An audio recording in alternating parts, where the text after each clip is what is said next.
거기 뭐 하는 거야? 뒤에서 고함 소리가 들렸습니다. 저는 더 이상 망설일 수 없었습니다. 아오지행 열차 창문 밖으로 몸을 내밀었습니다.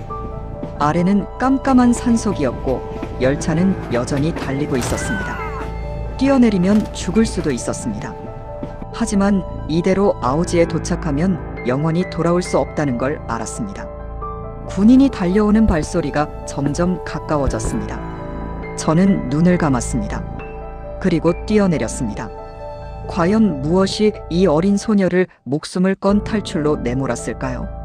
어린 소녀는 어떻게 북한 보위부의 감시망을 뚫고 탈출에 성공했을까요? 지금부터 그 이야기를 들려드리겠습니다.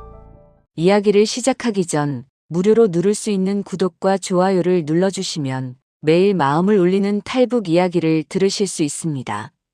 그리고 이 사연을 어느 지역에서 듣고 계시는지 댓글로 알려주세요. 한 분 한 분 반가운 마음으로 인사드리고 진심 어린 감사의 마음을 전하겠습니다. 이제 사연 시작합니다. 제 이야기는 함경북도 청진에서 시작됩니다. 저는 김영숙, 열차 승무원으로 일했습니다. 청진 수남구 수남천 근처 작은 집에서 태어났고 아버지는 6.25 전쟁에 참전하신 철도원이셨습니다. 아버지는 늘 말씀하셨죠. 기차가 정시에 도착하는 게 나라를 지키는 일이다. 그 말씀을 가슴에 새기고 20살에 승무원이 되었을 때 아버지가 얼마나 기뻐하셨는지 모릅니다. 2022년 가을, 저는 청진역에서 평양 가는 노선을 담당했습니다. 남편은 5년 전 탄광사고로 세상을 떠났고 20살 아들은 군 복무 중이었습니다. 70이 넘은 어머니를 모시며 배급과 장마당을 오가는 게 제 일상이었습니다. 힘들었지만 불평하지 않았습니다. 승무원 일이 천직이라 생각했으니까요. 승객 여러분, 안전을 위해 손잡이를 꼭 잡아주시기 바랍니다. 이 안내방송을 수천 번 반복하는 동안 저는 제가 규칙을 지키며 살아가는 사람이라고 믿었습니다. 그런데 요즘 이상한 일이 생겼습니다. 제가 타는 열차에 특별 객차가 자주 붙기 시작했습니다. 호송 대상자들을 싣는 칸이었죠. 저는 그쪽을 쳐다보지도 않았습니다. 내 구역이 아니니까요. 규정을 지키면 아무 일도 없을 거라 생각했습니다. 그런데 어느 날 통로를 지나가다 들린 신음소리 하나가 제 인생을 송두리째 바꿔놓을 줄은 그때 몰랐습니다. 그날은 2022년 10월 어느 차가운 아침이었습니다. 청진역 출근길, 동료들 사이에서 수군거림이 들렸습니다. 오늘 아오지행 특별 열차가 편성된대. 아오지 탄광. 그 이름만으로도 사람들은 입을 다물었습니다. 돌아오지 못하는 곳이라는 소문이 있었거든요. 저는 평소처럼 제 노선 객차로 향했습니다. 그런데 이상했습니다. 맨 뒤에 붙은 호송 객차 쪽 공기가 달랐습니다. 군인들의 표정도, 승객들의 침묵도 모든 게 평소와 달랐습니다. 열차가 출발하고 1시간쯤 지났을 때였습니다. 저는 객차 사이를 지나다가 그분을 봤습니다. 구석에 웅크리고 앉은 50대쯤 되어 보이는 여자분이었습니다. 손이 심하게 떨리고 있었고 입술은 파랗게 질려 있었습니다. 그 모습을 보는 순간 제 어머니 얼굴이 겹쳐 보였습니다. 저 나이면 우리 어머니 또래인데 왜 저렇게 떨고 계실까? 저는 망설임 없이 제 물통에서 물을 따라 건넸습니다. 그리고 제 가방에 있던 얇은 담요를 꺼내 그분 어깨에 덮어드렸습니다. 그분은 두 손으로 물컵을 감싸 쥐고 한참을 내려다보셨습니다. 그러다 고개를 들어 저를 보며 아주 작은 목소리로 말씀하셨습니다. 고맙습니다. 오늘 처음으로 사람 대접을 받았습니다. 그 한마디가 제 가슴을 무너뜨렸습니다. 사람 대접이라니, 물 한 모금과 담요 한 장이 사람 대접이라니. 저는 그제야 깨달았습니다. 이 열차 안에서 무슨 일이 벌어지고 있는지를. 그런데 바로 그때 통로 끝에서 누군가가 이 모든 장면을 지켜보고 있다는 걸 저는 미처 몰랐습니다. 다음 날 출근길, 동료 승무원 김순희가 저를 스쳐 지나가며 작게 속삭였습니다. 영수가, 어제 무슨 일 있었어? 저는 고개를 저었습니다. 무슨 말인지 몰랐거든요. 그런데 순희의 눈빛이 이상했습니다. 걱정이 아니라 경계였습니다. 열차에 오르자 분위기가 달랐습니다. 호송 군인들이 저를 힐끗힐끗 쳐다봤고 평소 인사하던 차장님은 눈을 피했습니다. 뭔가 잘못되고 있었습니다. 점심때쯤 진실을 알게 됐습니다. 어제 제가 담요를 건네는 장면을 본 초짜 호송 군인이 보고서를 올렸다는 겁니다. 그 군인 이름은 박철민, 24살 제대 후 첫 근무였다고 들었습니다. 순이가 화장실에서 몰래 귀띔해줬습니다. 영수가 상부에서 내 이름이 올라갔대. 호송 대상자한테 물품 제공했다고. 규정 위반이래. 저는 어이가 없었습니다. 물 한 모금이 규정 위반이라니. 담요 한 장이 문제라니. 오후 2시 호송 객차에서 갑자기 소란이 일었습니다. 군인 한 명이 자기 신분증이 없어졌다고 난리를 쳤습니다. 30분 뒤에 본인 주머니에서 찾았지만 이미 늦었습니다. 보안 문제로 보고가 올라갔고 누군가 책임을 져야 하는 상황이 됐습니다. 그리고 그 책임은 자연스럽게 저한테로 향했습니다. 어제 호송 대상자와 접촉한 승무원이 있다. 이 한 문장이 제 운명을 바꿨습니다. 저녁 6시 열차가 청진역에 도착했습니다. 제가 객차 문을 열려는 순간 군복 입은 남자가 나타나 낮은 목소리로 말했습니다. 김영숙 동무, 잠깐 나오시오. 객차 안이 순식간에 조용해졌습니다. 모두가 저를 봤지만 아무도 저를 쳐다보지 않았습니다. 저는 그 순간 알았습니다. 이 열차에서는 승객도 승무원도 순식간에 대상자로 바뀔 수 있다는 것을. 제가 15년간 안전을 안내하던 이 열차가 이제는 저를 어디론가 데려가려 하고 있었습니다. 조사실은 청진역 뒤편 낡은 건물 2층에 있었습니다. 작은 방 하나, 책상 하나, 그리고 차갑게 저를 내려다보는 두 남자가 전부였습니다. 왜 호송 대상자에게 물품을 제공했나? 첫 질문이 날아왔습니다. 저는 떨리는 목소리로 대답했습니다. 그냥 사람이 너무 떨고 있어서요. 물 한 모금 주는 게 뭐가 문제입니까? 조사관은 코웃음을 쳤습니다. 규정상 호송 대상자와의 접촉은 사전 허가가 필요하오. 동무는 그 허가를 받았소. 저는 말문이 막혔습니다. 사흘이 지났습니다. 조사는 계속됐고 저는 점점 지쳐갔습니다. 그러던 어느 날 아침 출근하려던 저를 2명의 보위부원이 막아섰습니다. 김영숙 동무, 따라오시오. 저는 그제야 알았습니다. 조사가 끝난 게 아니었습니다. 이제 시작이었습니다. 그들은 저를 청진역 화물대합실로 데려갔습니다. 거기에는 이미 10명 정도의 사람들이 앉아 있었습니다. 모두 고개를 푹 숙이고 있었습니다. 한 보위부원이 차갑게 말했습니다. 오늘 오후 2시 아우지행 열차에 탑승한다. 준비하시오. 아우지. 그 단어를 듣는 순간 온몸에 소름이 돋았습니다. 돌아오지 못하는 곳.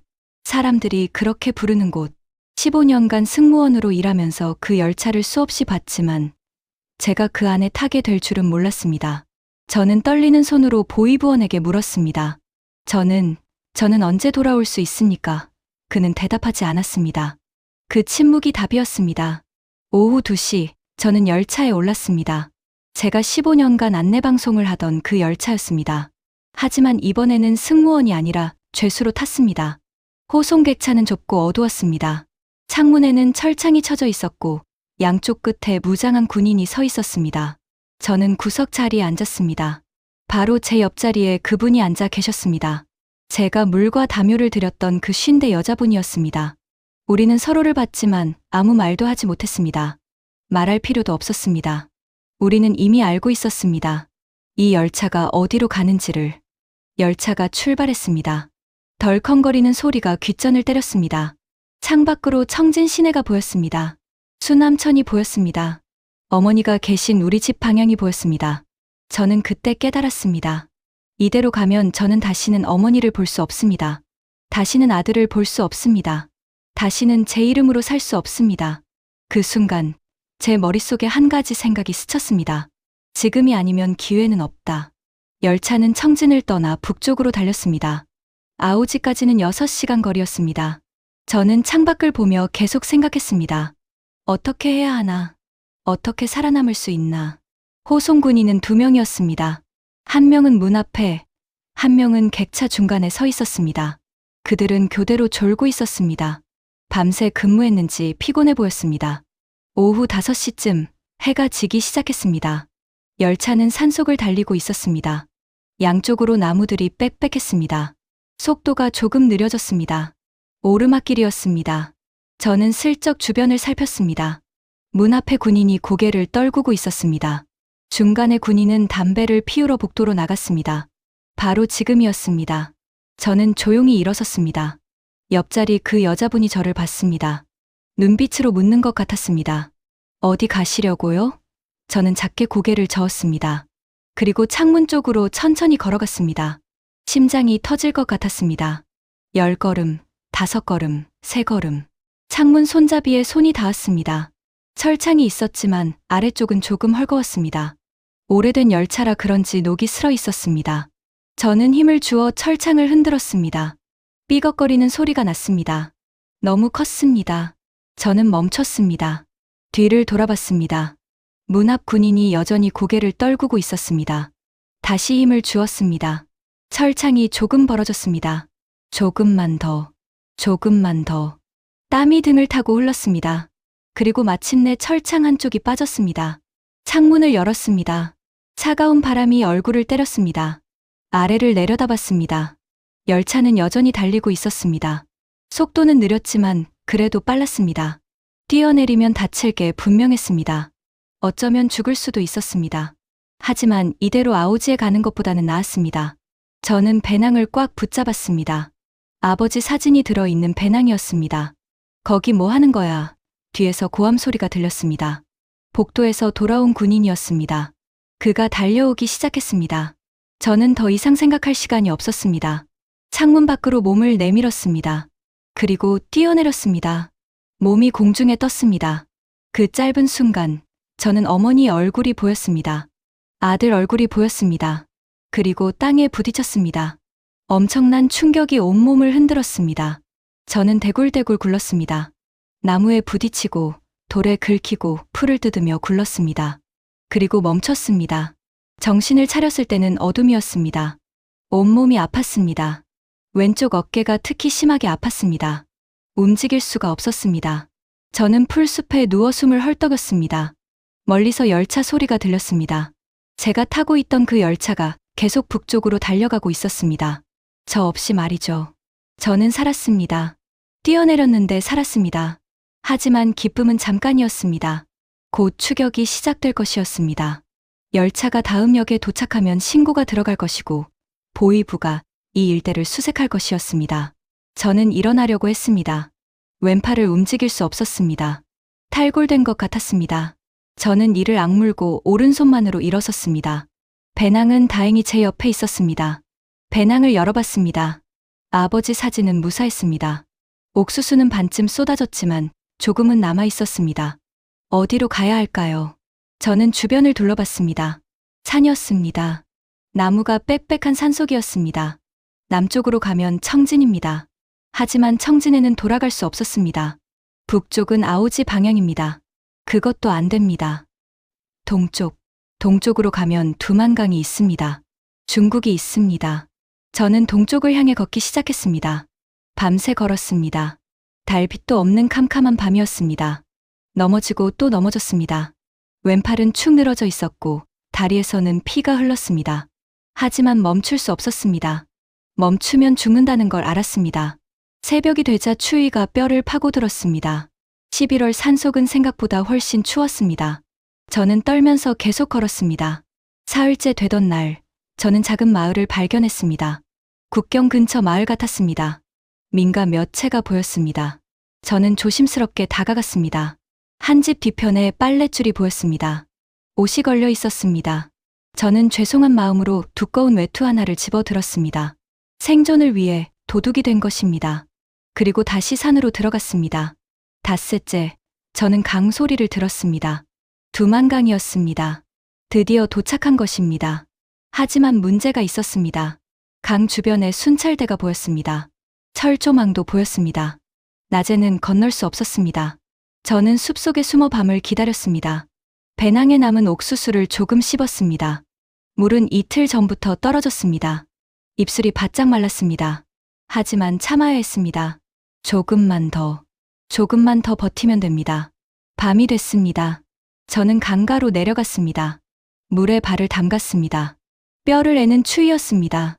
하지만 이제 와서 물러설 수는 없었습니다. 저는 천천히 물속으로 들어갔습니다. 허리까지, 가슴까지 물이 찼습니다. 왼팔을 쓸 수 없어 헤엄치기가 힘들었습니다. 물살에 휩쓸릴 뻔했습니다. 하지만 저는 악착같이 버텼습니다. 그리고 마침내 반대편 땅을 밟았습니다. 중국이었습니다. 저는 탈출했습니다. 중국 땅에 도착했지만 안전하지 않았습니다. 여기서도 잡히면 북으로 송환된다는 걸 알았습니다. 저는 마을을 피해 산길로만 다녔습니다. 며칠을 굶었습니다. 왼팔은 여전히 아팠고 온몸에 상처투성이었습니다. 일주일쯤 지났을 때 작은 마을에서 조선족 할머니를 만났습니다. 제 말투를 듣고 눈치채신 것 같았습니다. 북에서 왔구나. 저는 고개를 숙였습니다. 할머니는 한숨을 쉬며 말씀하셨습니다. 일단 들어와. 밥이나 먹어라. 할머니는 저를 보름 동안 숨겨주셨습니다. 따뜻한 밥을 주셨고 왼팔에 약도 발라주셨습니다. 그리고 한국 선교사 연락처를 알려주셨습니다.